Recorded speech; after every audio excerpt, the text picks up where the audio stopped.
Something seismic is happening to silver right now, and most people have absolutely no idea it's coming. Welcome back. If you've been watching the silver market this year, you already know things have been far from calm. Prices surged to levels that shocked even seasoned traders, then pulled back sharply. That kind of swing doesn't happen in a vacuum. There's a reason for it, actually several reasons, and today we're breaking all of them down.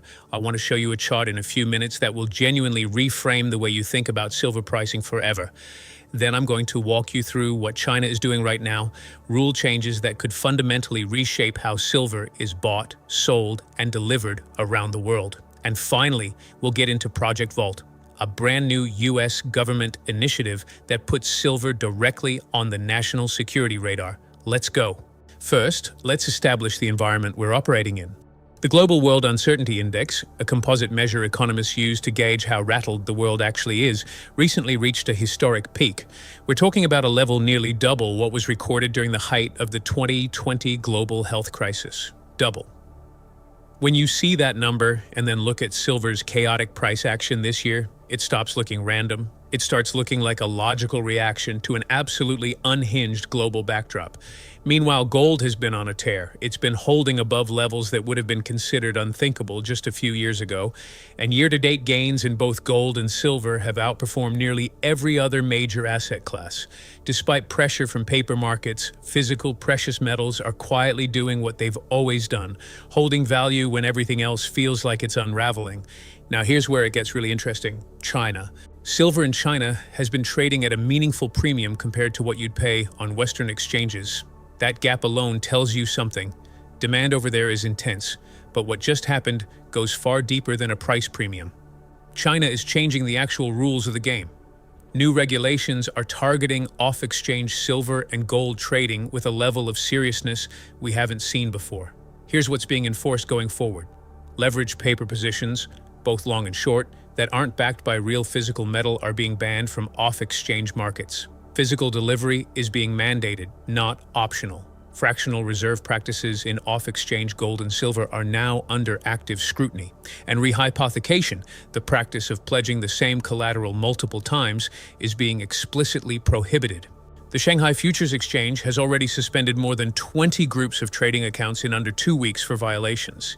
This is enforcement with teeth. And if those same standards were ever applied to the major Western exchanges, the implications would be enormous. But China's silver situation goes even further than new rules. This is the part that floored me. The exchange responsible for physical silver delivery in China, the world's biggest industrial economy, has just announced zero delivery allocations for silver contracts for any participant without a hedging quota. This kicked in at the end of February 2026. Here's the translation. The system that's supposed to move real, physical silver to real buyers just admitted it cannot fulfill orders. Think about what that means in practical terms. Back in 2021, Chinese vaults held more than 3,000 metric tons of silver. Today, that number has collapsed to roughly 350 tons. That's a 90% drawdown. Imagine walking into your bank to make a withdrawal and being told that not only are appointments required, all appointments have been canceled indefinitely. That's the equivalent of what just happened in China's silver market. What does a country do when it's running low on a critical industrial resource? It tightens controls, it raises barriers, it pays whatever premium is necessary to keep supply flowing. That's exactly what we're watching in real time. Now let me show you that chart I promised, and I want you to hold on to this one. The data stretches all the way back to 1970 when silver was trading under $2 per ounce. The first line tracks silver's actual spot price through to today. The second line shows what your silver would theoretically be worth if you had only held it during US market hours and sold it every night before markets closed. That number is startling. It sits well below even the 1970 starting price in real terms. You would have been systematically destroyed. But the third line, the one tracking what happened if you had held silver only during overnight trading when the US market was shut, that theoretical price climbs to nearly $400 per ounce, $400, compared to roughly $40 during US hours.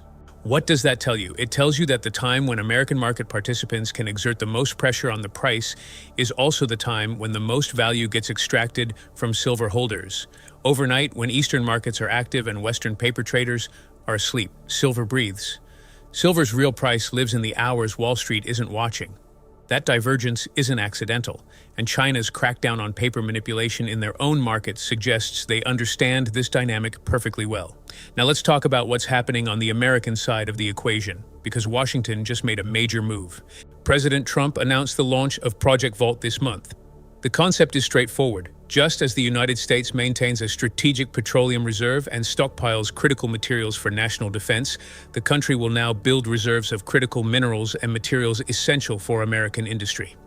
The goal is to ensure domestic supply chains can never again be held hostage by foreign disruption or shortage.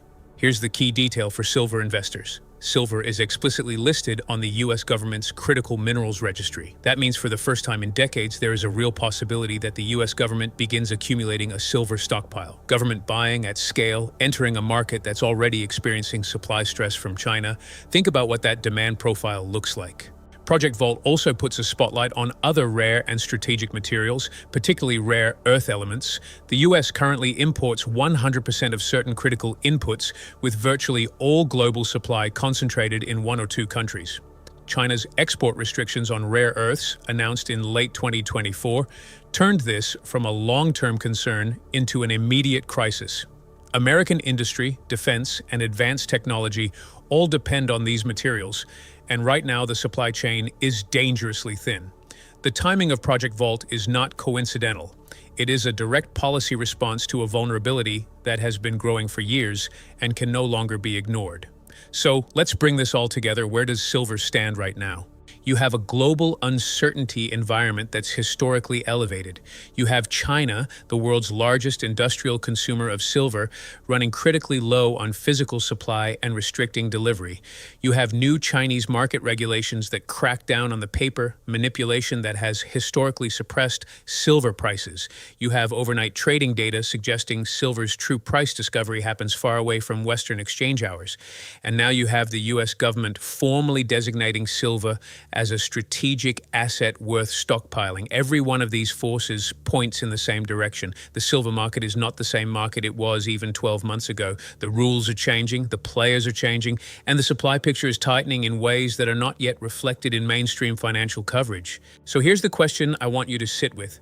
If the US government begins buying silver at the same time China's supply is collapsing, what happens to price? Drop your answer in the comments below.